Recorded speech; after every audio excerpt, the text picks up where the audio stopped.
温，防止地区局势动荡对全球经济和能源安全造成更大的影响。Pakar hubungan internasional menilai Tiongkok dan Rusia yang dipercaya Iran memiliki peran dalam meredakan eskalasi ketegangan dengan militer Amerika Serikat.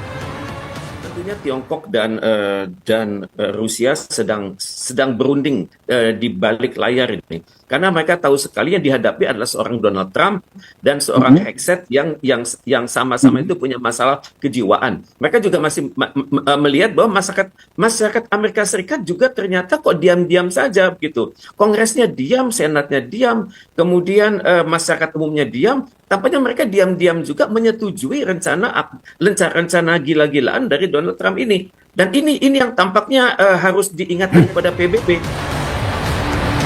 Ultimatum Trump soal mengubah kawasan Iran layaknya neraka diperkirakan habis pada Selasa waktu Amerika Serikat. Dunia terus menyerukan kedua belah pihak menahan diri dan menyelesaikan konflik melalui jalur diplomatik.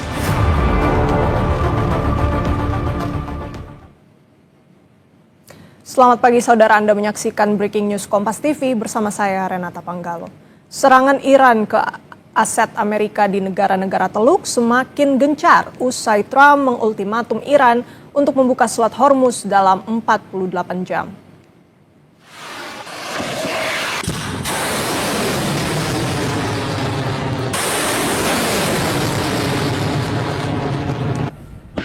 Media Iran, Press TV, melaporkan serangan gelombang ke-97. Garda Revolusi Iran mengumumkan dimulainya serangan operasi balasan ke Amerika dan Israel. Serangan Angkatan Laut Garda Revolusi Iran dalam skala besar menyasar utama aset penting Amerika dan Israel. Serangan beruntun dalam operasi True Promise 4 dengan beragam jenis rudal dan drone Iran. Pada serangan sebelumnya, Iran balas serangan Amerika Serikat dan Israel ke jembatan di Karaj dan fasilitas petrokimia di kota Mashhad.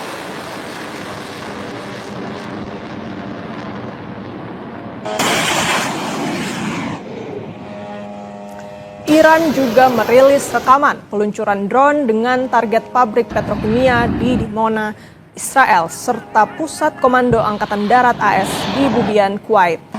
Kuwait maupun Amerika Serikat belum mengeluarkan pernyataan resmi terkait serangan ini.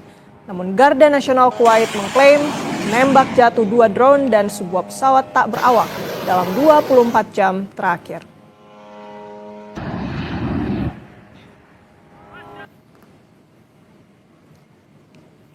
Drone Iran juga menyasar bangunan di kota Haifa, Israel Utara. 4 orang dilaporkan terluka dampak serangan rudal balistik Iran saat menghantam hunian Minggu waktu setempat. Tim penyelamat menyebut 4 orang lainnya masih diduga hilang, diduga tertimbun reruntuhan. Militer Israel menyebut rudal itu membawa hulu ledak konvensional dan upaya pencegatan gagal dilakukan.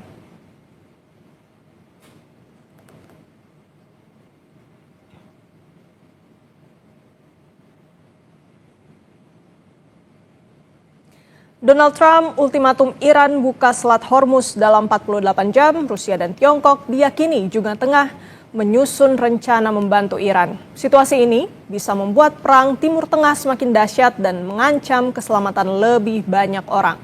Apakah dalam 1 atau 2 hari ini perang Timur Tengah akan semakin dahsyat ataukah masih ada opsi perang bisa diakhiri dengan syarat-syarat tertentu? Kita ulas bersama dosen ilmu politik Universitas Udayana, Evata Filomeno. Selamat pagi, Pak Evata. Selamat pagi, Mbak Renata. Baik, Pak Evata, kami ingin bertanya, Trump ini sudah ultimatum Iran untuk buka Hormuz dalam 48 jam. Waktunya ini makin sedikit. Menurut Anda, akankah ancaman Trump akan menjadi kenyataan atau hanya gertakan semata? Baik, kita bisa mencoba melihat ya bahwa memang ada pola yang tergambar sangat jelas sekali bahwa sebenarnya Donald Trump di sini memainkan tekanan chaos ya. Dia mengatakan bahwa akan melakukan satu serangan bombardir yang luar biasa, pangkalan-pangkalan, tempat-tempat rudal, bahkan juga infrastruktur sipil juga menjadi target ya. Nah, tapi ini bisa dikatakan menjadi salah satu strategi Amerika untuk menghukum seluruh pihak, akhirnya menegosiasikan ulang lagi apa yang sudah terjadi kali ini. Iya, Pak Fata, kita juga melihat bahwa sebenarnya ultimatum ini sudah dikeluarkan oleh Donald Trump berulang kali. Kali ini apakah serangannya akan lebih besar atau seperti apa menurut Pak Fata? Yang pasti pangkalan listrik ya, atau pusat listrik booster itu akan diserang. Terus juga titik-titik di mana arsenal dari Iran itu juga seperti Isfahan ya, yang sudah diserang oleh Israel, dan juga Fordo, serta berapa jembatan-jembatan. Jadi nanti pertama yang akan diserang adalah listrik dulu. Setelah listrik nanti dipadamkan, kita bisa melihat bahwa kondisi politik dan juga kondisi ekonomi Iran yang kian tercekik membuat mereka akhirnya mengalami satu kondisi yang cukup tertekan. Nah, apabila ini diserang lagi, maka tekanan ini akhirnya menjadi maksimal. Nah, selanjutnya nanti akan ada jembatan-jembatan penghubung sipil dan juga penghubung militer. Nah, ketika ini nanti dihancurkan, maka Donald Trump mengatakan power plant day, dan yang kedua adalah bridge day. Jadi keduanya ini akan tidak berjalan beriringan, tetapi nanti akan bertahap. Jadi Donald Trump sekarang berupaya semaksimal mungkin untuk menang secara politik begitu. Karena dia merasa bahwa perang ini ada perpanjangan tanah politik. Jadi dia merasa bahwa semua ejekan yang ada dan sudah diberikan kepadanya harus memberikan dampak produktif lagi untuk Donald Trump. Maka ini merupakan kesempatan Donald Trump untuk menunjukkan kredibilitasnya kepada dunia. Itu yang dipikirkan oleh Donald Trump dan juga disupport oleh Israel yang kian menyerang secara decisif ya, dan juga makin lama akhirnya makin masuk ke dalam titik-titik utama dari IRGC itu sendiri. Tapi begini Pak Fata, kita tahu juga Iran sebenarnya sudah merespons, tidak akan tinggal diam. Menurut Pak Fata, serangan balik yang akan dilakukan Iran ini melihat Donald Trump yang mengancam sedemikian rupa, apakah serangan dari Iran ini bisa untuk mengcounter dari Amerika Serikat ini menurut Pak Fata? Ya, jadi titik tekannya yang dibawa oleh Iran ini cukup cerdas. Jadi Iran ini awalnya memang ketika kita lihat secara kekuatan militer, kita tahu bahwa udara itu dimiliki oleh Israel dan Amerika. Pasukan darat ini kita lagi menunggu apakah nanti opsi darat ini akan dilancarkan, tapi Amerika bilang tidak. Nah, kalau di laut dan juga strategi serangan retaliasi dari Iran dan juga upaya mereka untuk mengontrol Hormuz, inilah titik yang membuat semua negara akhirnya berhati-hati begitu untuk melakukan eskalasi jenis apapun.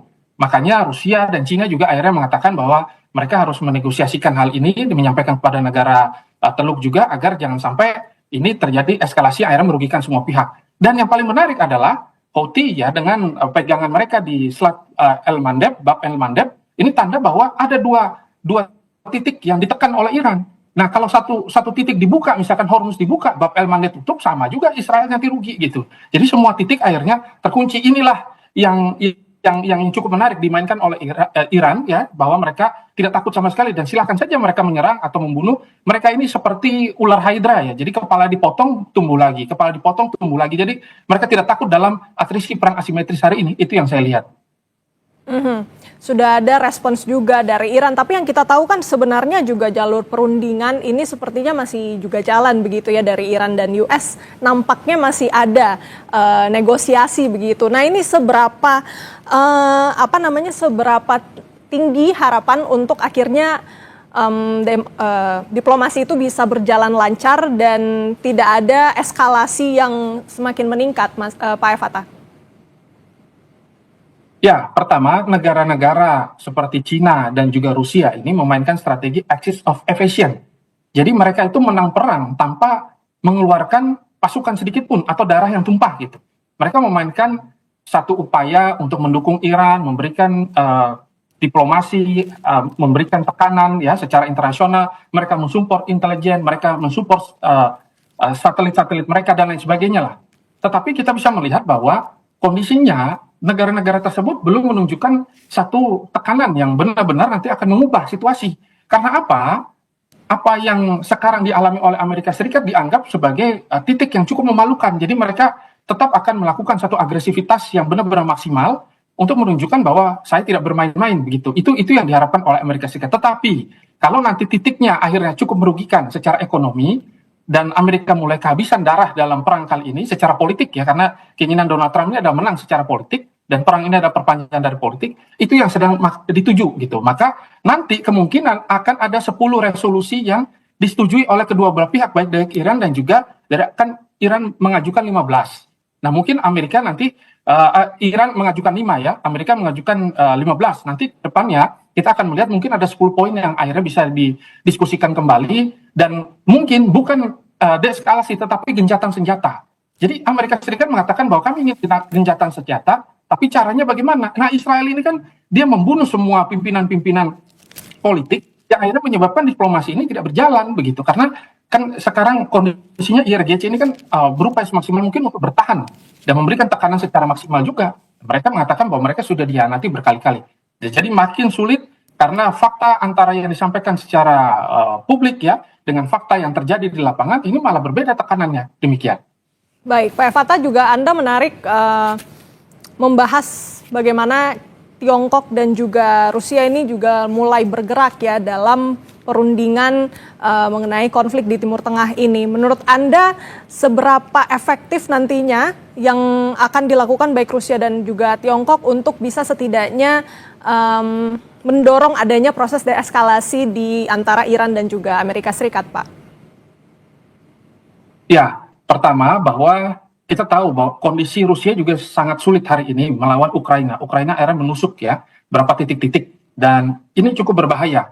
Dan kita juga bisa melihat bahwa sebenarnya perang asimetris ini tidak dikuasai oleh banyak negara. Tetapi saat ini Ukraina malah membantu negara-negara Teluk. Nah, ini akhirnya membuat bahwa perang ini bisa menjadi panjang. Nah, kemungkinan Rusia dalam posisi kali ini hanya menawarkan opsi-opsi perdamaian. Dan juga nanti dia akan menyampaikan kepada dunia bahwa tekanan yang dilakukan adalah tekanan untuk kebaikan dunia. Ya, tetapi mereka belum menunjukkan satu upaya khusus untuk melakukan operasi militer. Apabila Amerika Serikat masih menggunakan strategi superioritas udara, darat, atau laut. Selama itu masih berada pada posisi yang cukup prima, dan perang ini adalah perang militer ke militer, politik ke politik, itu masih bisa diterima. Tetapi kalau nanti ke depan Amerika rencana menggunakan nuklir, nah, ini dunia akhirnya bangkit ya, dan akhirnya mereka mengatakan bahwa ini tidak main-main dan ini harus segera dihentikan.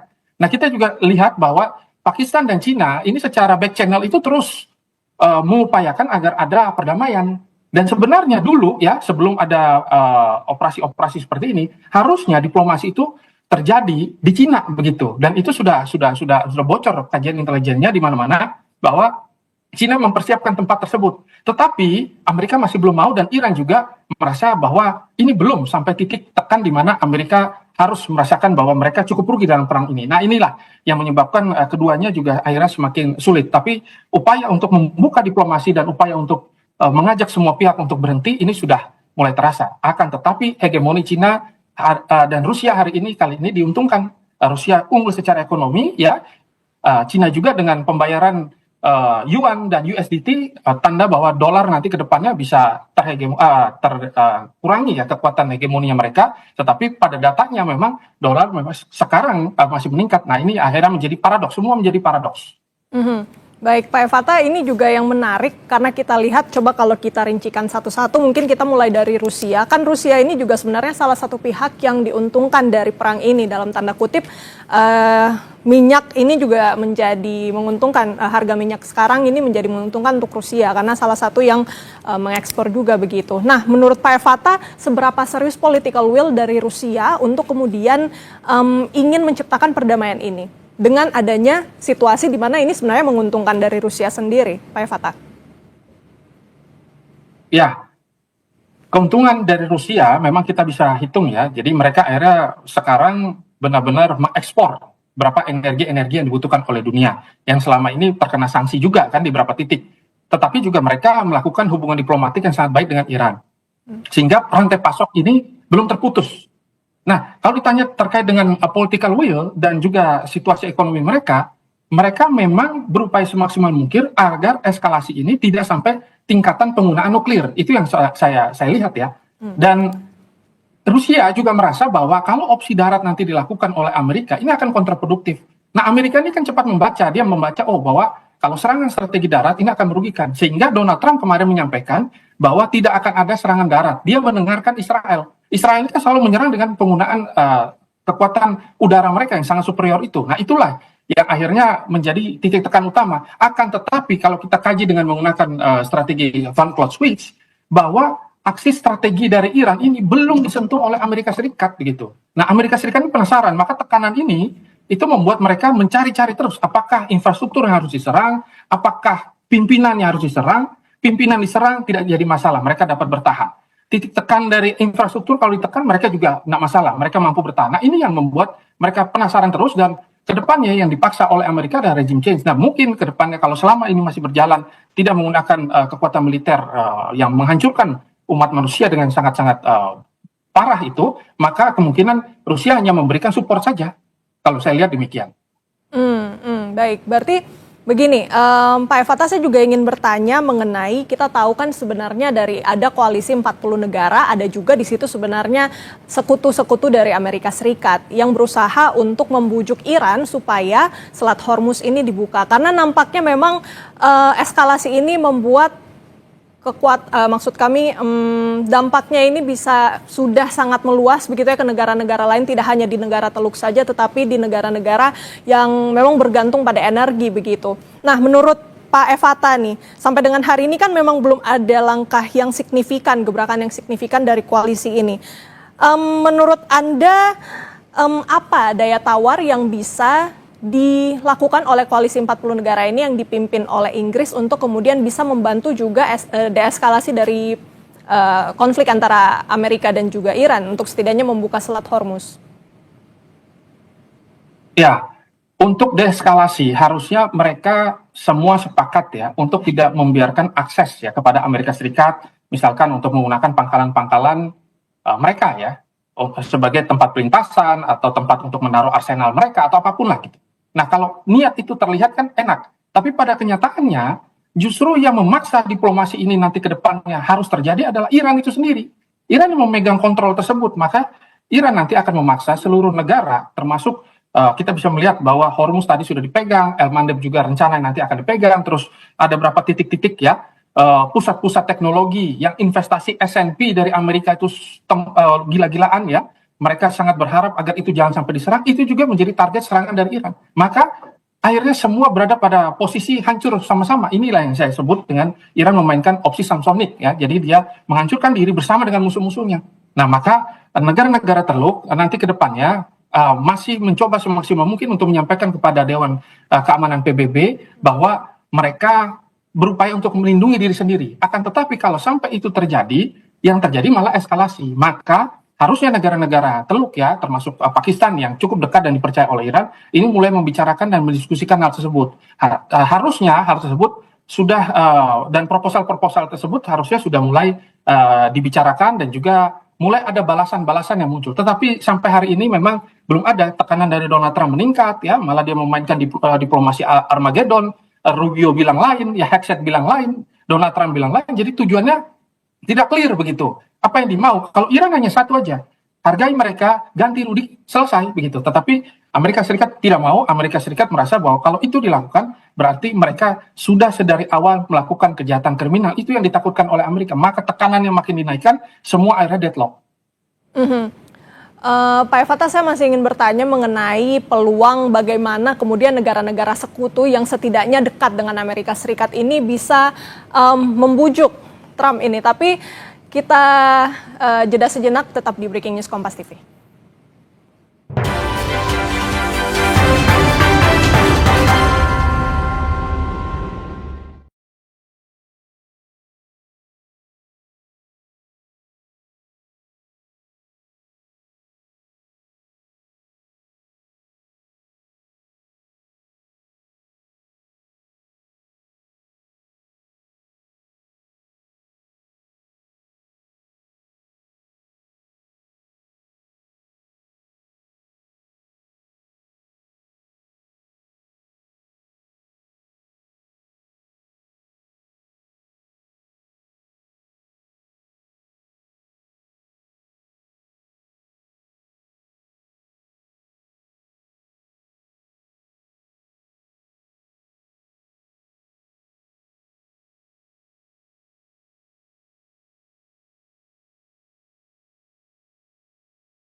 We'll leave because there's no reason for us to do this. Look, problem with the strait, a guy can take a mine, drop it in the water, and say, oh, it's unsafe. What are the circumstances where you'd send in ground troops? How are you thinking about that? I would say if we ever did that, they would be so decimated that they wouldn't be able to fight at the ground level.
Ultimatum untuk membuka Selat Hormuz diunggah Presiden Amerika Donald Trump di akun media sosialnya. Trump meminta Iran membuka selat tersebut dalam 48 jam. Kami kutip dari Reuters, di akun Threads sosial Presiden Amerika Donald Trump menulis, "Ingat ketika saya memberi Iran 10 hari untuk membuat kesepakatan atau membuka Selat Hormuz. Waktu hampir habis, 48 jam sebelum semua neraka akan menimpa mereka. Maha Suci Tuhan." Sejak serangan Israel ke Iran pada akhir Februari lalu, Selat Hormuz ditutup Iran untuk Amerika dan negara sekutunya. Sementara selat itu merupakan jalur utama kapal tanker pembawa minyak mentah dari negara Teluk ke pasar internasional. Sementara Garda Revolusi Iran memperingatkan Amerika dan Israel, jika terus meningkatkan serangan ke Iran untuk membuka Selat Hormuz, maka Iran tak segan akan menyerang sistem peluncur roket Amerika di Kuwait, rudal Patriot di Bahrain, dan perusahaan teknologi kecerdasan buatan Amerika di Uni Emirat Arab. Bahkan kini dalam gelombang serangan ke-95 Operasi Janji Sejati 4, Iran telah serang beberapa distrik di Israel secara terus-menerus, seperti di Tel Aviv, Ramat Gan, Neibrak, dan Kiryat Shmona. ادامه آتشبارهای هایمارس ارتش تروریستی آمریکا در جزیره بوبیان کویت، سامانه پاتریوت آمریکایی در شمال بحرین، محل تجمع شلیک کنندگان موشک‌های آمریکایی، محل تجمع فرماندهان ارشد و مربیان ارتش تروریست آمریکا در امارات و شرکت فناوری هوش مصنوعی اوراکل آمریکایی در امارات بخشی از اهداف شاخص این حملات بودند. فراموش نکنید که در صورت گسترش شرارت کل منطقه به جهنمی برایتان تبدیل خواهد شد. Perang Amerika-Israel melawan Iran belum juga mereda hingga pekan ke-6. Akibat perang, utamanya penutupan Selat Hormuz, begitu berdampak pada ekonomi global dan krisis energi di sejumlah negara. Sekutu Iran seperti Rusia dan Tiongkok mendorong perdamaian, menarik konflik diselesaikan di meja perundingan. Juru bicara Kremlin menyebut Presiden Putin bahkan telah berbicara dengan pemimpin negara Teluk. В своей серии международных телефонных разговоров с главами государств Персидского залива, арабского мира. И президент продолжает эти контакты. И в случае, если каким-то образом наши услуги будут востребованы, мы, конечно же, готовы внести свой посильный вклад в то, чтобы ситуация с боевыми действиями как можно раньше перешла в мирное русло. Terkait upaya perdamaian, Iran telah menyiapkan tanggapan terhadap proposal yang disampaikan mediator untuk mengupayakan gencatan senjata. پاسخهامون رو تدوین کردیم هر زمان که لازم باشه در مورد اعلامش نحوه اعلامش صراحتاً اطلاع رسانی خواهیم کرد اینکه واسطه ها نقطه نظرات طرفین رو منتقل بکنن چیز عجیبی نیست. Seperti dilaporkan AP, Iran dan Amerika Serikat telah menerima proposal yang menyerukan gencatan senjata selama 45 hari, serta pembukaan kembali Selat Hormuz. Proposal datang dari mediator asal Mesir, Pakistan, dan Turki. Saudara, kita lanjutkan perbincangan kita bersama dengan dosen ilmu politik Universitas Udayana, Evata Filomeno. Pak Evata, tadi juga saya sudah bertanya kira-kira apakah sekutu-sekutu dari Amerika Serikat ini punya setidaknya daya tawar untuk membujuk atau setidaknya menekan. Karena kita lihat ancaman Donald Trump ini sebenarnya sudah bisa dikatakan kelewat batas begitu ya, karena akan menyerang fasilitas publik dari Iran jika memang keinginannya tidak dipenuhi oleh Iran. Nah, menurut Anda ada tidak kemungkinan-kemungkinan itu untuk mereka menekan Amerika Serikat? Ya, untuk menekan Amerika Serikat dengan kondisi bahwa mereka berperang itu adalah bagian dari keuntungan ekonomi, ya, dan juga dalam setiap peperangan yang mereka lalui adalah pembelajaran berharga untuk mereka, sehingga sekarang mereka mengubah doktrin perang mereka yang awalnya itu menggunakan superioritas dengan biaya perang yang sangat mahal. Mereka mengubah itu semua menjadi biaya yang cukup murah ya. Mereka belajar apa itu asimetris ya, dan mereka menggunakan drone Lucas hari ini gitu, mengkopi apa yang dilakukan oleh Iran juga gitu. Nah, tetapi kalau ditanya bagaimana cara untuk melakukan diplomasi dan negosiasi, Israel dulu yang harus diajak bicara nih. Karena posisinya Israel yang benar-benar saat ini tidak ingin ada diplomasi sama sekali, dan Amerika ini kan mengikuti apa yang bukan diperintahkan ya, tetapi apa yang menjadi kehendak ya utama dari Israel itu sendiri gitu. Maka Amerika ini seperti gunung ya, dan Israel inilah yang sebenarnya melakukan serangan-serangan terus. Dan tekanan-tekanan yang dilakukan oleh Amerika, sebenarnya ada tekanan-tekanan yang didorong oleh negara-negara Teluk gitu. Jadi negara-negara Teluk ini tidak berada pada posisi netral. Jadi kalau misalkan tadi Rusia mengatakan bahwa oh ya kita sudah berbicara dengan negara Teluk yang mana kan begitu. Tidak semua negara Teluk justru mendukung begitu untuk menghentikan perang. Meskipun mereka menjadi serangan retaliasi dari orang Iran gitu. Maka saya melihat bahwa ada titik-titik yang cukup sangat-sangat makin mencekik di sini. Nah, tetapi siapa yang bisa menghentikan Amerika ya, ataupun dalam perang hari ini adalah kehancuran ekonomi ya dunia gitu. Market collapse, kalau terjadi market collapse, semua akhirnya merugi, ya di sanalah mungkin Amerika akan kembali ya merasa bahwa mereka menyampaikan kemenangan dan mereka mungkin akan mundur. Tetapi betulkah itu menyelesaikan masalah? Tidak gitu. Karena apa? Seluruh teater yang dan biaya yang dikeluarkan oleh Amerika ini membuat mereka tidak bisa mundur begitu saja. Mereka butuh beautiful exit yang benar-benar ini harus saya sampaikan kepada dunia bahwa kami menang gitu. Nah terus dengan strategi seperti itu maka diplomasi dan juga intelijen yang bergerak selama ini gitu secara back channel, maka ada bocor informasi proposal Charlie namanya yang sudah diinisiasi oleh negara-negara tertentu ya terutama Cina untuk menghentikan, dan dalam 45 hari itu harusnya sudah ada titik temu. Ini yang sebenarnya masih diupayakan, dan siapa yang bisa menghentikan? Hanya eskalasi militer dari pemilik hak veto yang lainnya, antara mungkin si Rusia ya ataupun Cina dengan kekuatan militer. Tapi kalau diplomasi saja tidak akan ada yang mau mendengarkan itu. Demikian. Jadi menurut Anda Pak Fatah memang yang paling possible untuk kemudian menurunkan tensi itu sebenarnya dari Rusia dan China dengan hak vetonya, Pak? Iya, hak vetonya, tetapi itu kan kembali lagi apakah Amerika mau mendengar hal itu? Kan tidak ada ya, tidak ada fungsinya lagi kalau kita lihat hari ini PBB ya. Mungkin kalau di beberapa titik-titik wilayah negara-negara yang tidak superior ya baru PBB di sana berfungsi. Tapi kalau ketika membahas 5 negara tersebut, ya, tidak ada satupun yang mampu untuk menghentikan hal tersebut. Hanya status quo dan kondisi ekonomi yang mencekik lah akhirnya membuat mereka kembali memahami bahwa situasi politik ini akhirnya merugikan. Nah, maka kita bisa melihat bahwa syarat-syarat yang diberikan haruslah bisa diterima kedua belah pihak, dan mereka intinya adalah ingin Iran menyerah tanpa syarat gitu. Kalau Iran menyerah tanpa syarat, sudah Amerika selesai gitu. Tapi Amerika juga merasa bahwa mereka harus mendapatkan keuntungan dari perang ini. Apa keuntungannya? Mereka ingin mengkooptasi minyak dan juga mereka ingin menjual itu dengan cara ya sesuai dengan apa yang mereka harapkan, dan juga hegemoni dari IRGC itu sendiri akhirnya hilang.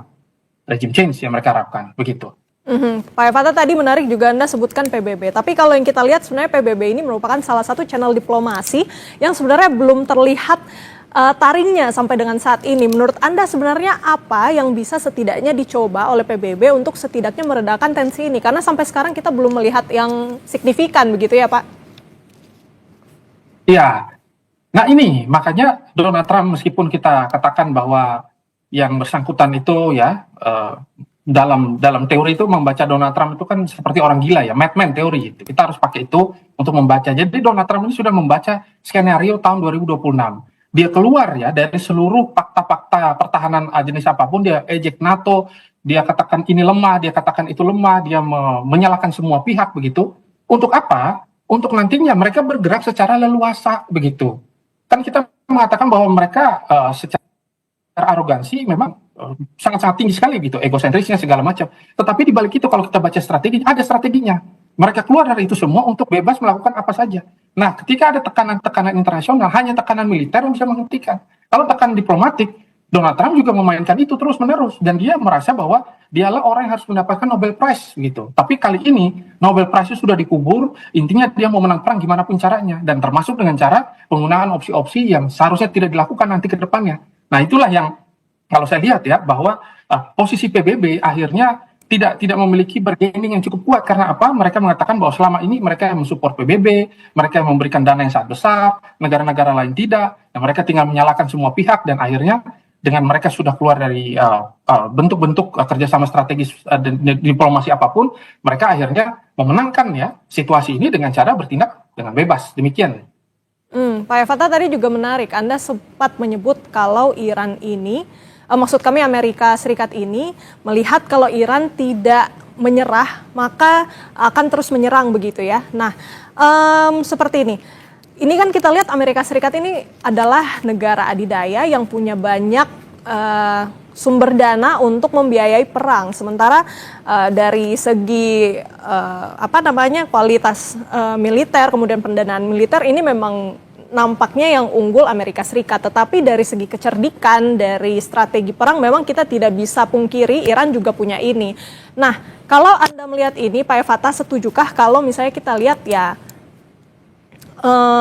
perang ini nggak melulu soal kekuatan militer, tetapi bagaimana strategi kecerdikan dari Iran sendiri? Apakah ini menjadi salah satu poin yang kemudian membuat Iran itu menjadi unggul bila dipasang hadap-hadapan dengan Amerika Serikat? Ya, jadi superioritas dan juga hegemoni yang biasa dimainkan oleh Amerika Serikat kali ini diuji begitu, bahwa mereka biasanya menekankan pada deterensi ya. Jadi satu serangan, decapitation, terus selesai begitu. Negara dengan sistem militer yang piramida, lumpuh, ya, ketika pemimpin utamanya dicabut dan lain sebagainya, selesai ya, semua akan mengikuti apa yang menjadi kehendak mereka. Tapi Iran ini kan sudah belajar cukup lama ya, dalam perang tanker dan juga dalam perang 12 hari, mereka tahu bahwa mereka bisa menjadi target utama. Superioritas Amerika kita tidak bisa ragukan, mereka punya intelijen yang sangat kuat, ya, dibantu oleh Israel ya, mereka berada di atas angin. Tetapi political will dan juga semangat untuk melawan balik dan juga strategi cara mereka bertahan ya, terutama Iran ini yang menjadi pelajaran berharga ya, yang sekarang kita lihat bahwa mereka mampu memperpanjang perang dan mampu membawa kepentingan mereka sampai titik cekik yang membuat Amerika akhirnya bingung mau memainkan strategi seperti apa nih. Karena kalau dengan cara militer, mereka juga sama-sama ragu kalau misalkan melakukan operasi darat. Operasi darat kan harusnya sampai 600.000 kalau menurut data ya, karena kalau misalkan hanya 50.000 itu hanya berapa titik-titik saja, paling di wilayah-wilayah garis pantai dari si Iran itu saja. Kalau melakukan operasi secara langsung ya mungkin hanya operasi-operasi komando ya, bukan operasi-operasi pendudukan. Nah ini kan akhirnya membuat mereka juga kembali mengevaluasi apa yang harus mereka lakukan. Maka dari itu kemenangan politik inilah yang mereka harapkan gitu. Maka titik tekan yang mereka lakukan, yang dilakukan oleh Amerika dan juga Israel ini berupaya semaksimal mungkin untuk mendegradasi IRGC. Karena IRGC lah yang akhirnya membuat perang ini menjadi sangat tangguh begitu ya, menjadi sangat sulit untuk ditekuk begitu. Maka saya bisa melihat bahwa ada banyak hal yang akhirnya menjadi perhitungan baru ya dari Amerika Serikat dalam upaya-upaya ini, dan mereka masih mencoba semaksimal mungkin karena titik-titik inilah titik-titik yang membuat semua berada pada kondisi nadir ya, dan semua infrastruktur energi di dunia memang banyak sekali melintasi dari Selat Hormuz dan beberapa wilayah-wilayah yang ada di Timur Tengah, dan semua terintegrasi. Pak Fatah, juga yang menarik tadi kan memang kalau pernyataan Trump ini ingin supaya Iran menyatakan menyerah. Jadi sebenarnya kalau menurut Anda ini mungkin bisa dianalisis lebih jauh, kita juga penasaran Pak Fatah, berarti ini sebenarnya Donald Trump itu cuman ingin ada kayak pernyataan atau ada citra yang dimana dibangun supaya militer dari Amerika Serikat ini tidak hancur citranya, dan tetap terjaga, tidak perlu hancur-hancur banget dari wilayah Iran. Yang penting sudah ada pernyataan menyerah dari Iran sendiri, Pak. Ya, memang dalam perang 4 minggu ya, masuk ke 5, masuk ke 6 nanti itu, kita bisa melihat bahwa sebenarnya Amerika Serikat itu inginnya itu mengakhiri perang ya di waktu 2 minggu ya, pada saat operasi sejak tanggal 28. Ya, harapannya begitu. 2 minggu, terus Iran akhirnya membawa proposal. Ya memang itu sudah terjadi berapa kali. Iran sudah membawa proposal dan bahkan dalam diplomasi tidak langsung bersama dengan Oman ya waktu itu, Iran bersedia kok untuk mengurangi ya aktivitas pengayaan nuklir mereka. Sudah, tapi kalau rudal kan tidak bisa karena mereka merasa bahwa ini adalah strategi pertahanan mereka. Ini kan menjadi hak mereka. Nah tetapi tekanan ini ternyata akhirnya membuat kita membaca Amerika dengan jauh lebih clear. Amerika memang ingin secara total menguasai ya situasi politik di Iran begitu. Maka mereka mempersiapkan proksi-proksi, mereka mempersiapkan kelompok-kelompok intelijen yang nantinya akan melakukan regime change. Nah, siapa yang terus memegang kendali ini, yang mengatur ritme ini adalah Israel begitu. Israel terus mengendalikan hal tersebut, dia melakukan serangan secara presisi dengan bom pintarnya dan lain sebagainya, melakukan ratusan titik lah, baik di Lebanon ya sampai ke Iran. Untuk apa? Untuk mencegah diplomasi kan begitu. Kalau diplomasi ini terjadi, maka ya sudah akhirnya momentum ini tidak bisa dimanfaatkan. Jadi sekarang kerugian dari Amerika sudah makin besar, akhirnya diplomasi makin lama makin tertutup. Kalau Iran mengatakan setuju mereka kalah secara total, tetapi untuk apa mereka mengatakan kalah? Dalam kondisi hari ini Amerika saja merasa cukup rugi dan Iran merasa mereka masih punya titik tekan yang cukup enak, dan diplomasi mereka akhirnya membuat dunia cukup simpati. Nah ini yang akhirnya membuat ternyata seluruh komentar dari dunia ini dibaca oleh Donald Trump juga, dan mereka merasa bahwa mereka harus memenangkan dan perang ini harus menjadi bagian daripada hegemoni Amerika lagi, begitu. Jadi gimana caranya dia membalikkan situasi ini dengan cara memanfaatkan perang ini, baik itu secara cepat ataupun lambat, begitu. Terserah mereka merasa bahwa mereka harus menang secara total, begitu. Pak Fatah, yang kami catat berarti menurut Anda memang kerugian Amerika Serikat ini sudah begitu besar, sementara Iran memang untuk titik tekannya masih lumayan enak. Nah, tapi kalau kita lihat channel diplomasi yang ada dari sekutu-sekutunya, dari negara-negara terdekat, nampaknya belum bisa nih menekan Amerika Serikat. Apakah dari domestik sebenarnya yang bisa menekan Trump? Ini yang ingin saya tanyakan, seusai jeda tetap di Breaking News Kompas TV.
Saudara, Komando Pusat Amerika Serikat atau CENTCOM Senin waktu setempat merilis video terbaru serangan terhadap target militer Iran. Rekaman memperlihatkan sebuah kendaraan dan berbagai infrastruktur diserang dan meledak. Meski begitu, tanggal dan lokasi pasti video yang dibagikan oleh CENTCOM tidak dapat diverifikasi secara independen. Sebelumnya, Presiden Donald Trump memperpanjang tenggat ultimatum untuk Iran membuka Selat Hormuz. Trump mengancam akan menyerang infrastruktur energi Iran jika tidak tercapai kata sepakat.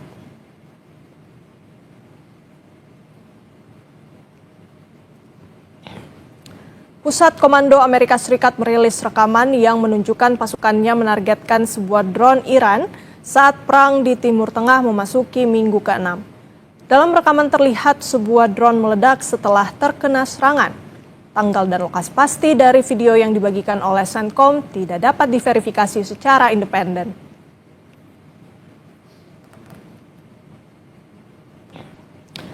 Media pemerintah Iran menyebut 5 orang tewas dalam serangan fasilitas di zona ekonomi petrokimia khusus, Mashhad, di barat daya Iran. Militer Israel klaim bertanggung jawab terhadap serangan yang terjadi Sabtu pagi. Perdana Menteri Israel Benjamin Netanyahu bilang akan ada serangan lanjutan karena kawasan tersebut memproduksi, mengekspor bahan peledak, rudal balistik, dan persenjataan tambahan. Serangan Iran menghantam perusahaan kilang minyak Bahrain, Bapco Energies, di Pulau Sitra. Serangan tersebut membakar salah satu fasilitas penyimpanan. Kebakaran kilang minyak Bahrain terjadi pada Minggu waktu setempat. Bapco Energies menyatakan telah berhasil memadamkan api. Sebelumnya Iran juga sempat menyerang kilang minyak Bapco Energies pada 9 Maret lalu.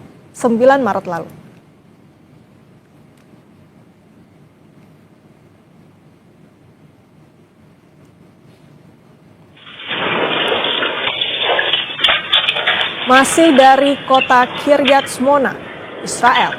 Kali ini sekutu Iran, Hizbullah, menghantam kota Kiryat Shmona dengan roket. Tak ada laporan korban luka dalam kejadian ini.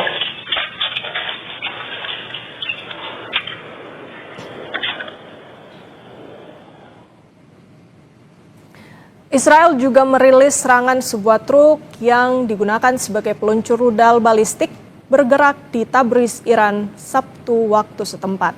Serangan itu menggagalkan rencana penembakan rudal ke arah Israel dari Iran Barat. Angkatan Udara Israel terus menyerang kekuatan Iran untuk menangkis tembakan ke arah warga Israel.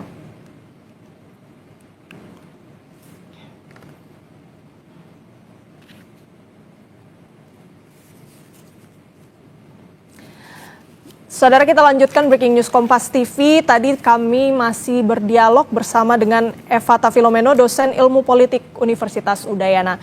Pak Evata, kita lanjutkan perbincangan. Tadi juga saya sempat sudah menanyakan mengenai kalau channel-channel diplomasi yang sudah dilakukan ini mandek begitu ya. Bagaimana dengan opsi domestik di dalam negeri Amerika Serikat ini? Sebenarnya memang kan sudah terlihat ada penolakan untuk perang ini berlanjut di Iran. Menurut Anda seperti apa yang bisa dilakukan dalam eskalasi di domestik untuk menghentikan niat Amerika Serikat atau maksud kami Presiden Donald Trump?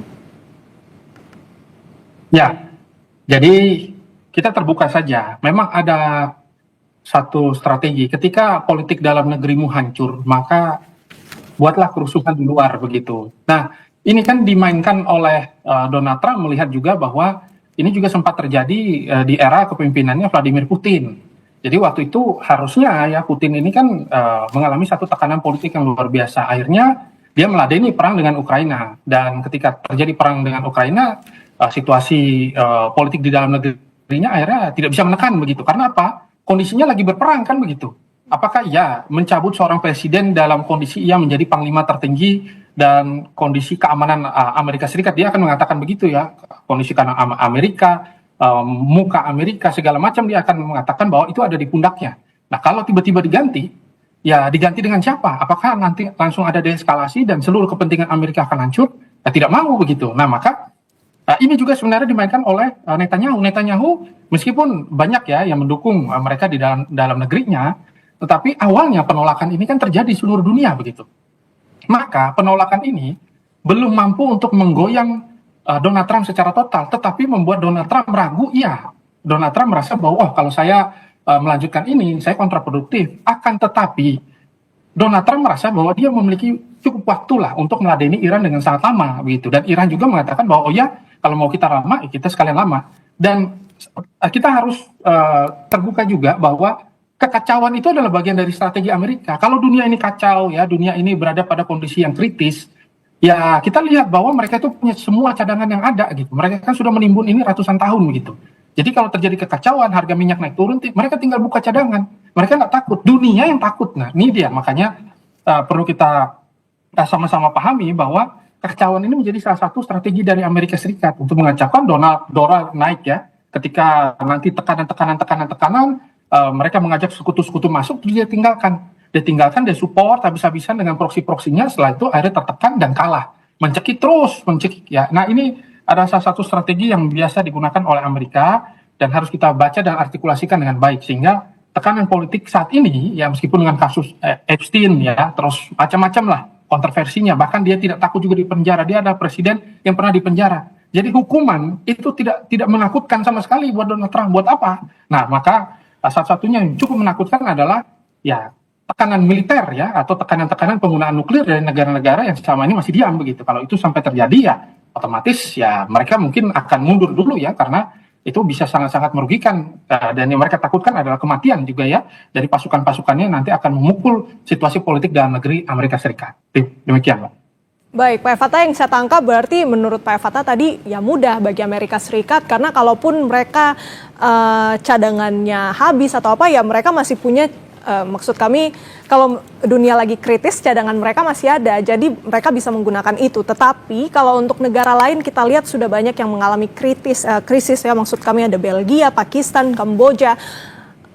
situasinya sudah parah di negara mereka, krisis BBM, dan pastinya akan menjalar ke ekonomi efeknya. Nah, menurut Anda tekanan-tekanan ini, Pak Efata, sejauh mana tekanan ini akan kemungkinan bisa membuat negara-negara ini mendorong Donald Trump untuk segera setidaknya deeskalasi dan gencatan senjata?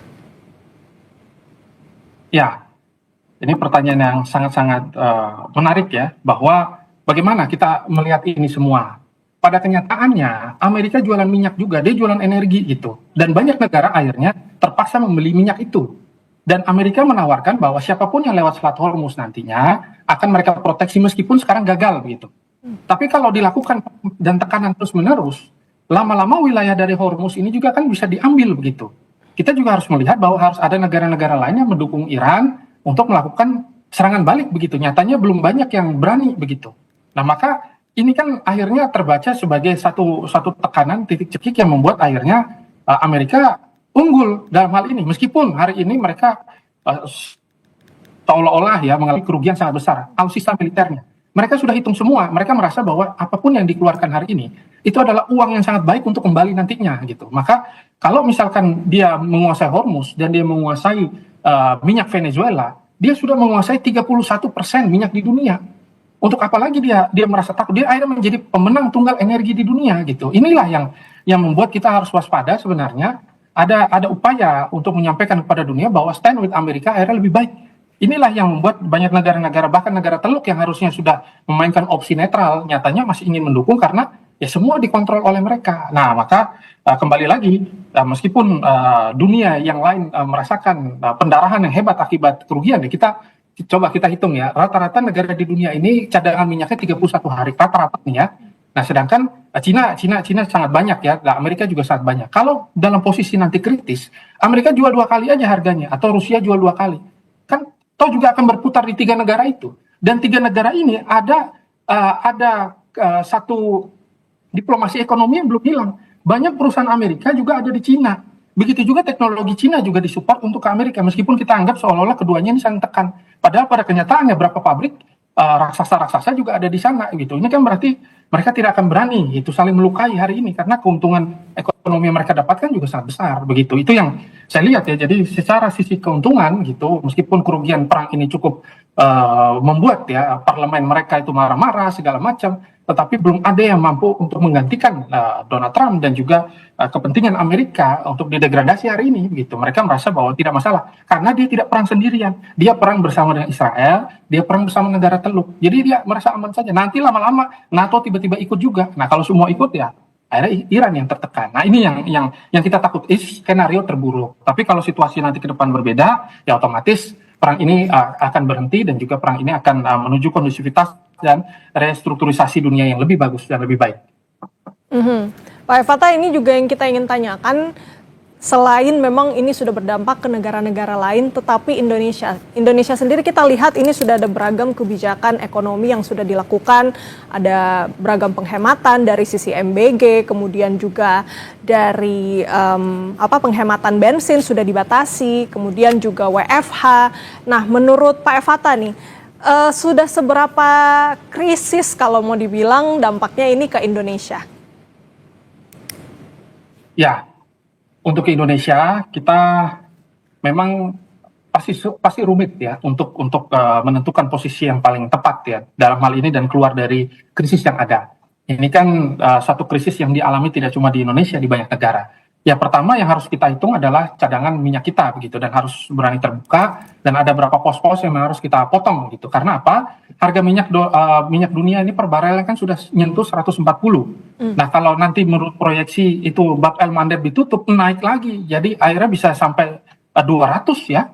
Nah, kalau sampai terjadi demikian, ya maka titik-titik ekonomi di Indonesia juga akhirnya bisa mengalami kelumpuhan ya. Maka dari hal itu apa yang dilakukan oleh Indonesia ya memang harus mengkalibrasi ulang kembali, dan juga upaya untuk melakukan kebijakan untuk sebagai buffer ya, untuk menahan ya bagaimana nanti krisis energi ini ke depannya akan terjadi, memang harus disampaikan secara gamblang, karena krisis energi ini bisa saja berlipat ganda dan memakan resource yang sangat banyak gitu. Nah, harapannya ke depannya adalah melihat bahwa ada pola yang seperti ini dan bisa terulang kembali, kita harus berdaulat secara ekonomi ya dan berdaulat secara energi. Tidak ada cara lain lagi ya mungkin yang bisa kita lakukan selain kita mulai mengirim ahli-ahli dan tenaga-tenaga terbaik kita untuk mempelajari dan mengolah itu secara mandiri. Karena Indonesia memang masih sangat-sangat bergantung dengan impor dari energi apapun itu. Nah, maka dari itu kita biasanya menjual mentahannya saja dan ke depan mudah-mudahan hilirisasi dan lain sebagainya mampu membuat kita dan situasi ekonomi kita jauh lebih kuat lagi dari pelajaran-pelajaran bagaimana kehancuran dunia hari ini.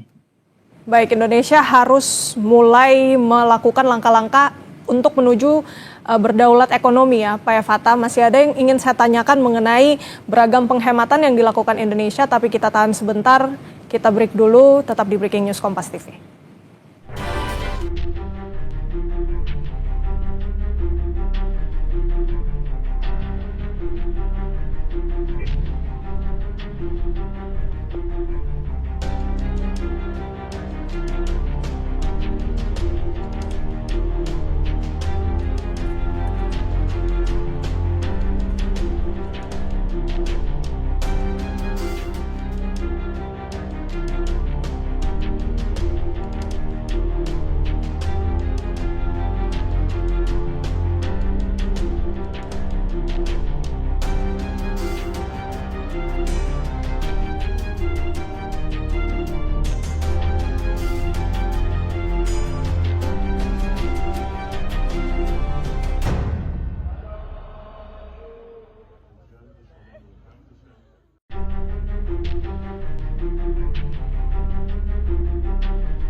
We'll leave because there's no reason for us to do this. Look, problem with the Strait, a guy can take a mine, drop it in the water, and say, oh, it's unsafe.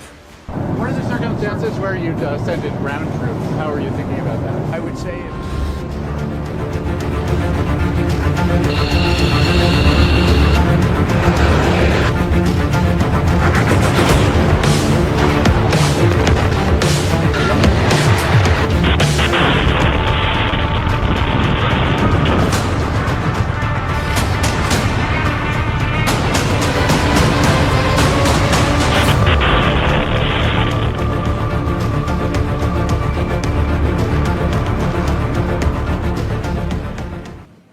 Selamat siang saudara, Anda kembali menyaksikan Breaking News Kompas TV bersama saya Renata Panggalo. Serangan Iran ke aset Amerika di negara-negara Teluk semakin gencar usai Trump mengultimatum Iran untuk membuka Selat Hormuz dalam 48 jam.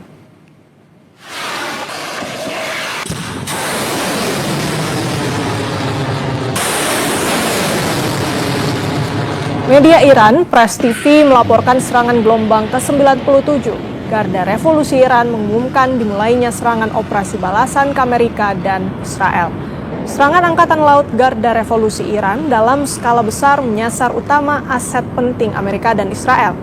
Serangan beruntun dalam operasi True Promise 4 dengan beragam jenis rudal dan drone Iran. Pada serangan sebelumnya, Iran balas serangan Amerika Serikat dan Israel ke jembatan di Karaj dan fasilitas petrokimia di kota Mashhad.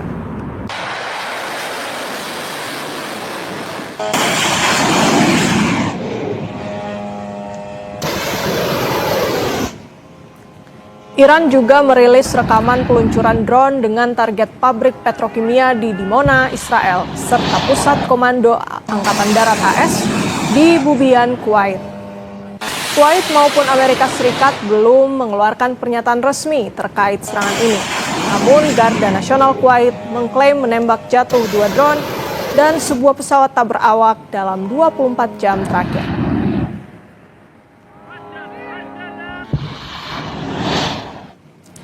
Drone Iran juga menyasar bangunan di kota Haifa, Israel Utara. 4 orang dilaporkan terluka dampak serangan rudal balistik Iran saat menghantam hunian Minggu waktu setempat.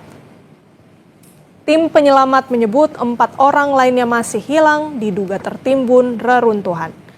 Militer Israel menyebut rudal itu membawa hulu ledak konvensional dan upaya pencegatan gagal dilakukan.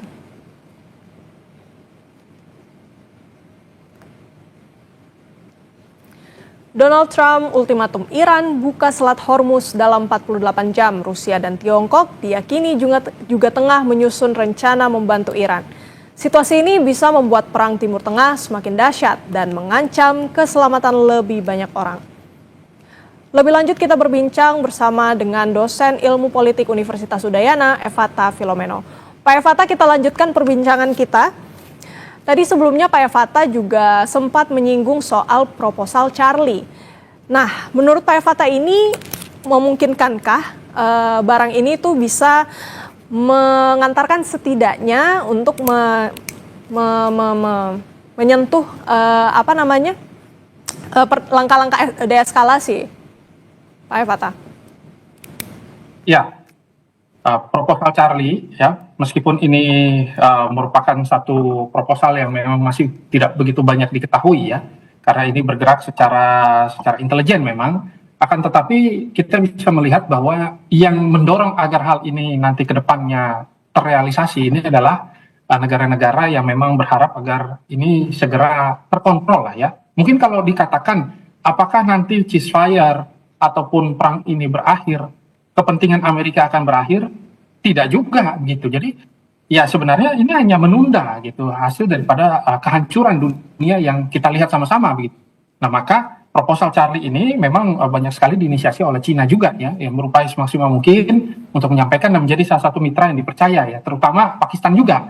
Jadi Pakistan meskipun hari ini diplomasinya memang tidak begitu berjalan dengan baik, ya, dan kita juga lihat bahwa Donald Trump mengatakan bahwa ya kita sudah menyampaikan diplomasi, ya, tetapi dari pihak Iran juga masih kekeh, ya, terus juga dari Iran mengatakan kami tidak pernah melakukan diplomasi.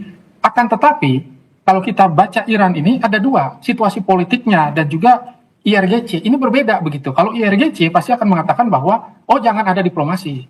Tetapi kalau para pemimpin-pemimpin politik mereka dan presiden juga yang notabene adalah seorang dokter jantung begitu, ya, pasti mengharapkan agar perang ini segera berakhir, bagaimanapun caranya begitu. Bukan dengan cara membuat malu Iran, tidak, tetapi dengan sama-sama keluar sebagai pemenang. Nah, gimana caranya agar menciptakan satu kampanye kemenangan fiksi yang sama-sama bisa diterima oleh kedua belah negara. Kalau dalam intelijen itu ada namanya opsi kabuki, ya. Jadi opsi kabuki itu satu istilah bahwa nanti akan ada satu serangan yang benar-benar besar, tetapi ke gedung kosong gitu. Nah, nanti gedung kosong itu akan dikampanyekan kepada dunia bahwa oh ya, serangan ini akhirnya membuat perang ini berakhir dan kita cukupkan. Nah, ini seperti yang terjadi di dalam perang 12 hari. Itu sebenarnya ada beberapa titik-titik sudah disepakati oleh Iran dan juga disepakati oleh Amerika untuk sama-sama dihentikan begitu agar nanti perang ini tidak berlanjut. Kalau Amerika ini kan merasa bahwa dia adalah seorang paman, ya. Jadi ketika ada terjadi ribut antara Israel dan juga Iran, di sana dia menghentikan gitu. Tapi kali ini dia ikut-ikut perang. Nah, ini dia yang akhirnya membuat situasinya jadi tidak enak begitu. Awalnya harusnya dia tidak ikut secara total, ya, dia menekan saja secara diplomatik segala macam. Tapi ketika diawali oleh Israel, terpaksa dia ikut juga. Nah, ini yang akhirnya kalibrasi dan cara teknik untuk membaca ini menjadi sangat-sangat rumit. Dan syukurnya kita masih bisa mengartikulasikan ini dengan baik. Demikian. Baik, Pak Evata, tapi kalau boleh di-spill sedikit, mungkin apa yang setidaknya bisa diketahui publik dari isi proposal ini? Meskipun tadi yang Anda bilang memang ini berjalan secara intelijen, tapi ada harapankah di situ, Pak Evata? Ya, yang pastinya itu terlihat dari poin-poin dasarnya, ya. Poin-poin dasarnya itu sudah terlihat dari apa yang disampaikan oleh Donald Trump. Donald Trump berharap di dalam isi proposal itu adalah nanti ke depannya pengelolaan Hormuz itu dilaksanakan secara bersama begitu. Nah, nanti ketika pengelolaan Hormuz ini dilaksanakan secara bersama, ya mungkin berapa persen, ya di sanalah yang akhirnya bisa membuat perang ini akhirnya deeskalasi begitu. Ini disampaikan, tetapi kalau ditanya secara total bagaimana isi poin-poinnya, karena ini bentuknya diplomasi, otomatis ada win, ada lose ya, atau win-win solution. Nah, itu kita akan lihat, jangan sampai lose-lose solution. Nah, kalau dalam posisi-posisi tegak lurus kita bisa lihat bahwa Iran intinya berharap agar ada pengakuan hak mereka secara total dan ada penggantian perang. Sebenarnya itu sudah terbaca, dan juga kita nanti akan melihat mungkin Amerika akan menguasai beberapa titik-titik ya wilayah, dan nanti ke depannya akan ada upaya untuk sama-sama mengatur ya Selat Hormuz ini dengan pembagian yang jauh lebih clear, ataupun kalau memang ini nanti ke depannya akan menjadi satu titik yang tidak bisa dilanjutkan lagi, maka pipa-pipa sambungan ya dari beberapa titik-titik penghasil minyak sampai ke Israel itu nanti terpaksa harus dibangun. Begitu. Kalau ditanya isi poin bagaimana kedalamannya, ya memang yang masih terlihat itu adalah poin-poin dasar dari upaya untuk kembali ya mengatur Selat Hormuz itu menjadi salah satu titik choke point yang akhirnya membuat Amerika konsen di sana, karena Amerika itu fokusnya energi dan security aja. Itu kalau Israel beda, Israel fokusnya adalah regime change secara total begitu. Kalau Iran justru dia berharap dan mau terus berkomunikasi dengan Amerika, meskipun situasi kali ini kita tahu bahwa Amerika banyak bohongnya juga di sini. Nah, itu yang membuat akhirnya kedua belah pihak nggak bisa saling percaya. Tapi karena ini dibawa oleh Cina, dibawa oleh Pakistan, ya namanya memang istilahnya proposal Charlie ya. Entah nanti namanya seperti apa, tetapi ke depannya kita berharap agar ini bisa efektif dan juga mampu menyelesaikan masalah yang ada. Demikian. Oke, let's say kalau misalnya ada kesepakatan nanti di situ yang dimana Selat Hormuz bisa diatur oleh dua pihak, Amerika Serikat dan Iran. Menurut Pak Evata, jika itu terjadi, benar-benar terjadi, apa yang nantinya bisa terlihat di sana? Kondisi seperti apa? Misalnya, apakah ini sebenarnya lebih merugikan Iran atau sebenarnya bisa tercipta win-win solution di situ, Pak? Ya, jadi Amerika itu kalau dalam kondisi seperti ini, dia cara melihatnya itu begini. Dia merasa bahwa hanya dia yang mampu menghentikan perang Israel dan Iran. Dia merasa bahwa dia memang ikut perang. Ini adalah bagian part dari perang dia. Tapi yang bisa menghentikan Israel ya hanya Amerika begitu. Makanya Iran ini akhirnya kembali harus memahami bahwa situasi kali ini itu pintu masuk dan pintu yang terkunci juga dari Amerika sendiri gitu. Maka terpaksa keduanya harus saling mengetuk pintu, dan akhirnya mereka kembali mendialogkan hal tersebut. Nah, maka ke depannya apa yang akan terjadi, bisa saja Israel akan ditekan oleh Amerika sehingga agresivitasnya ini berkurang dengan sangat drastis, dan juga nanti ada beberapa titik-titik wilayah di Lebanon ya, dan juga bagaimana nanti negara-negara Dewan Keamanan PBB akhirnya diminta untuk masuk begitu bersama dengan persetujuan Amerika, bersama dengan persetujuan negara-negara dunia, maka nanti ke depannya akan ada pembangunan ulang begitu. Tapi kalau kita lihat sebenarnya blueprint dari Amerika ini kan adalah banyak yang sudah menyampaikan ya adanya pelebaran wilayah terhadap Israel. Nah, maka pelebaran wilayah terhadap Israel dan Pulau Jarahan yang harus nanti didapatkan oleh Amerika sebagai negara yang dianggap menurut mereka sendiri menang perang begitu. Nah, ini gitu. Kalau Iran kan tidak ingin ada penguasaan wilayah. Kalau Amerika ingin sekali menguasai wilayah gitu. Nah, makanya terpaksa satu-satunya cara hanya pengelolaan bersama, eskalasi nanti ranjau akan dikurangi ya, biayanya naik atau turunnya nanti akan diatur, dan kembali menggunakan dolar, tidak menggunakan yuan dan USDT yang akhirnya membuat dolar ini menjadi cukup lemah ya. Tapi dalam kenyataannya karena dipaksa untuk perang terus, dolar naik terus. Ya, emas ya naik turun, tetapi dolar akhirnya menguat. Nah, disinilah Amerika merasa bahwa dia cukup untung dan semua harus kembali untuk menegosiasikan hal ini secara ulang ya. Gitu. Oke, negosiasi nampaknya masih terus berjalan meskipun kalau yang menurut Pak Evata tadi bilang memang sepertinya intelijen begitu yang bermain ya untuk proposal Charlie ini. Saya masih ingin lanjutkan perbincangan kita mengenai bagaimana kemudian dampaknya ini ke Indonesia sendiri, dampak dari krisis, maksud kami konflik antara Amerika Serikat dan juga Iran, tapi kita jeda sejenak, tetap di Breaking News Kompas TV. So decimated that they wouldn't be able to fight at the ground level.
Universitas Udayana, Evata Filomeno.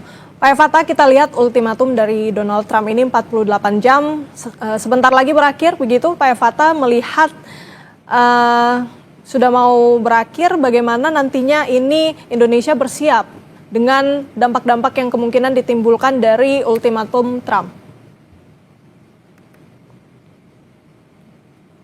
Ya, pertama ada dua cara ya yang kita sama-sama ketahui. Apabila kita mau memanfaatkan politik bebas aktifnya kita, situasi pelik seperti ini sebenarnya kalau tadi ya, ancaman itu tidak menciptakan satu eskalasi perang yang sangat besar ya, tapi tekanan-tekanannya itu masih terkait dengan cyber ya, kita tinggal aktifkan posisi diplomatik dan bebas aktifnya kita, maka minyak itu kan kita bisa beli dengan harga murah begitu. Dan kita bisa melintasi Selat Hormuz dan energi kita akhirnya tidak jadi masalah begitu. Akan tetapi yang terjadi ini bukan cuma energi yang lewat Selat Hormuz nih, karena di beberapa titik ada beberapa wilayah-wilayah yang pabriknya itu akhirnya dihancurkan begitu, baik dari Israel yang menyerang maupun dari Iran yang menyerang balik begitu, ada upaya pertahanan mereka. Maka kerugian inilah yang nanti harus ke depannya yang menjadi titik poin utama adalah kita harus mampu mendiversifikasi ya rantai pasok kita, dan juga kita akan melihat nanti sisi konsumsi masyarakat ini seperti apa ke depannya. Nah, maka dari itu BBM nanti akan dihemat ya, kebijakan WFH juga harus clear ya, seperti apa nantinya. Dan kita jangan lupa kalau WFH itu memang harus ada satu bentuk blueprint yang jelas. Jangan sampai nanti konsumsi rumah tangga meningkat ya, terus konsumsi kantor juga sama begitu. Ini malah jadinya kontraproduktif.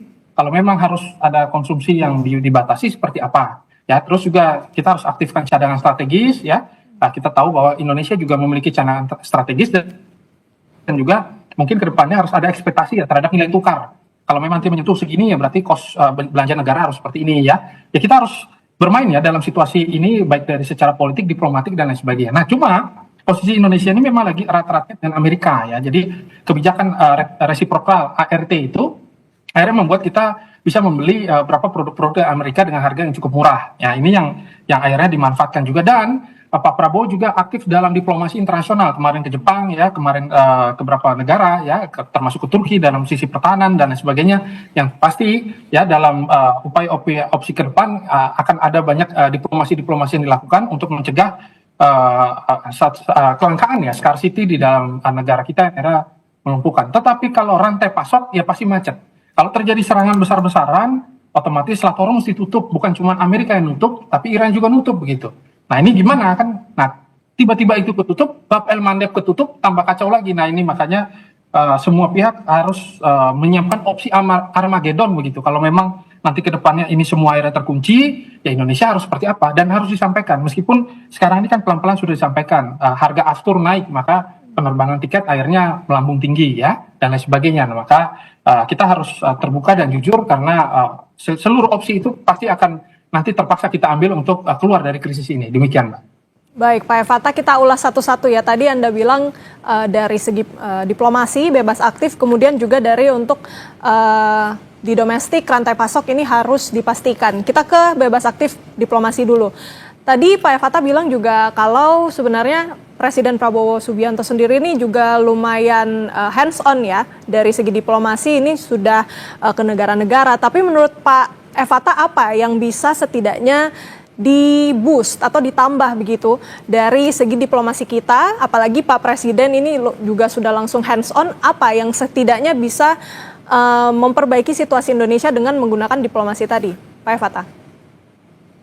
Ya, sebagai negara Muslim yang dengan mayoritas terbesar ya, maka Indonesia harus bisa memposisikan ini dengan baik begitu ya, untuk melihat bahwa ada beberapa korban juga dari Indonesia yang sudah yang akhirnya terenggut nyawanya ya. Dan ini kan tanda bahwa posisi kita ini harus kita kalibrasi ulang. Bagaimana sih sebenarnya kita menyikapi hal tersebut? Akan tetapi kalau kita menyoroti ya bagaimana peran Pak Prabowo, ya tentu harapan besarnya ya dengan strategi dan juga kelincahan dari Pak Prabowo, baik dan buruknya begitu, kita bisa melihat bahwa langkah-langkah yang diambil adalah langkah-langkah untuk menyiapkan rantai pasok yang baru dan tidak tergantung dengan berapa titik-titik yang atau negara-negara yang sedang berkonflik. Kalau negara-negara yang berkonflik itu tetap menjadi satu-satunya rantai pasok, tidak ada diversifikasi, maka kerugian akan kita alami gitu. Karena kita juga membutuhkan seluruh energi yang ada.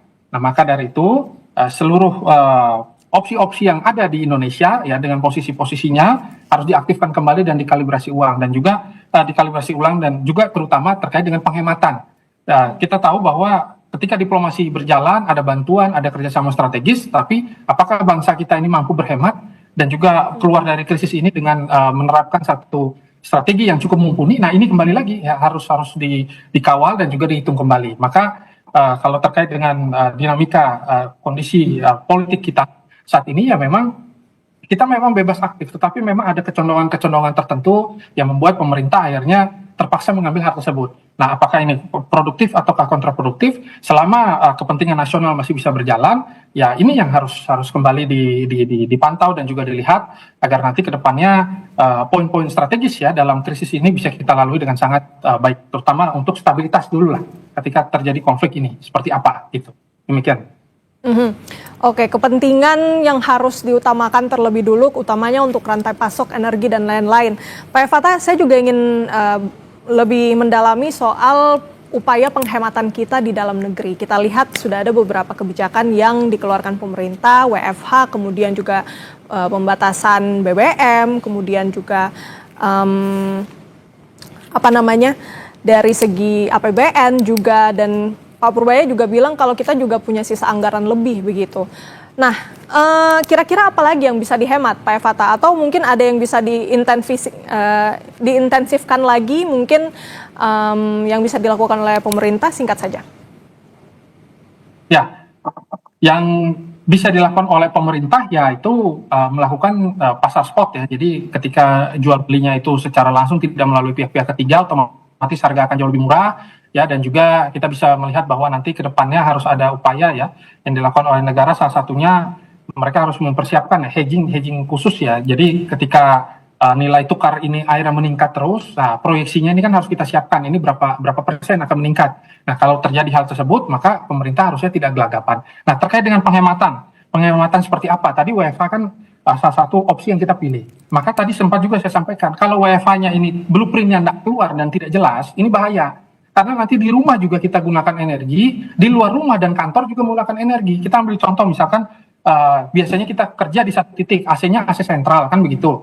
Biasanya harusnya penghematan energi 30%. Tapi ketika di rumah kita juga pakai AC, di sana juga kita pakai AC begitu. Jadinya ada kerugian. Kita jangan hanya menghitung energi itu minyak gitu, bahan bakar, bukan. Ada listrik, ada air dan lain sebagainya. Nah, ini yang harus kita hitung sama-sama, dan juga terkait dengan teknologi nanti ke depannya bisa saja menipis. Nah, ini ketika semikonduktor macet ya, terus juga penggunaan AI juga akhirnya terganggu ya, ketika beberapa titik di Abu Dhabi itu akhirnya mulai diserang ya, terus perang ini akhirnya menjadi instalasi yang lebih buruk, maka opsi-opsi demikian itu selalu menjadi salah satu perhatian utama. Jadi penghematan utama adalah kurangi belanja negara terkait dengan program-program strategis yang mungkin memakan biaya yang sangat banyak begitu. Apa saja programnya mungkin nanti bisa disampaikan oleh kementerian strategis yang bertugas ya. Tetapi kita bisa melihat bahwa itu harus memang dikurangi dulu untuk menjaga dan menjadi benteng utama serta jaring-jaring pengaman ya. Jangan sampai nanti jebol APBN kita ya selesai sudah begitu. Nah, terjadi chaos di dalam negeri malah akan kontraproduktif untuk Indonesia dalam menghadapi krisis. Demikian. Baik, terima kasih banyak ulasan yang sangat padat, dan ini ya Pak, bagaimana kita melihat bagaimana pemerintah ini harus menyiapkan jaga-jaga nilai tukar kita semakin meningkat. Kemudian untuk belanja negara ini juga yang perlu diperhatikan, dan diplomasi terus harus jalan tetapi dengan menggunakan dasar bebas aktif. Terima kasih banyak dosen ilmu politik Universitas Udayana Fatah Filomeno sudah bergabung di Breaking News Kompas TV. Dan demikian Breaking News Kompas TV, saya Renata Panggalo, sampai jumpa.